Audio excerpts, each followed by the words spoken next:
Here in chapter 22, we're going to be looking at some diseases of the respiratory.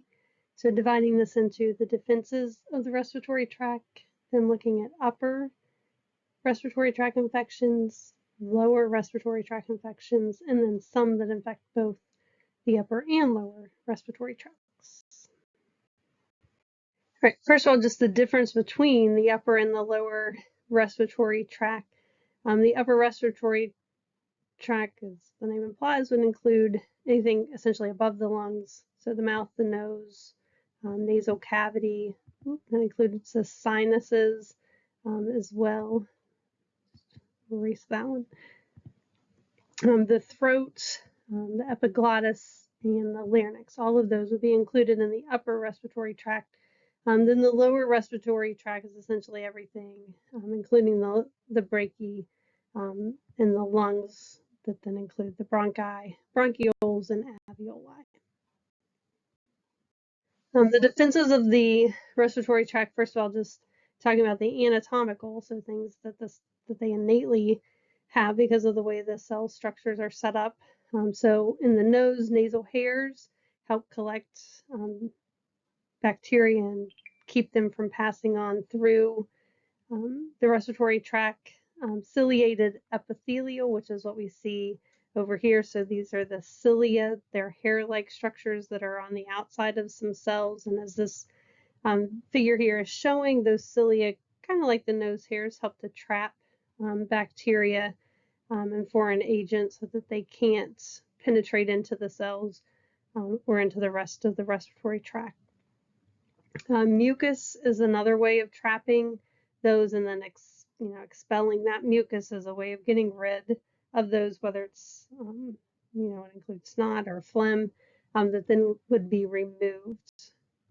Coughing, kind of the same idea, and sneezing, as well as even swallowing, are ways of once those have been trapped, especially in the mucus, ways of getting rid of those bacteria that have been trapped either in the cilia, the nose hairs, or in the mucus.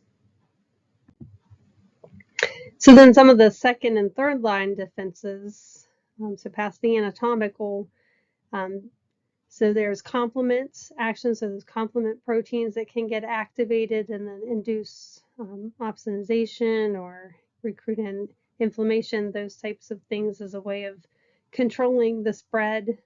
Increased cytokines as a way of communicating to the rest of the immune system that there's an issue, as well as antimicrobial peptides that can help break down those bacteria. Macrophages are in there, so those are the ones going through phagocytosis, so those are in the alveoli, so they can kind of be destroying and presenting some of those foreign substances. And then as far as antibodies, they have secretory IgA, so those antibodies are present as well. And then kind of our summary of these agents that can cause respiratory tract infections. As with most of them, the majority are caused by bacteria. Definitely talk about some viruses. There are a couple, a few that are caused by fungi, including sinusitis, as well as some of the types of pneumonia can be caused by fungi. But the majority are going to be caused by bacteria. So those that infect the ear, diphtheria, throat or pharyngitis. Now, influenza, though, is a virus. Pneumonia is caused by all three of these that can lead to pneumonia. The hantavirus is viral. Sinusitis is either bacterial or fungal. The cold by multiple types of viruses. Whooping cough by bacteria. RSV caused by a virus, and then tuberculosis by a bacteria.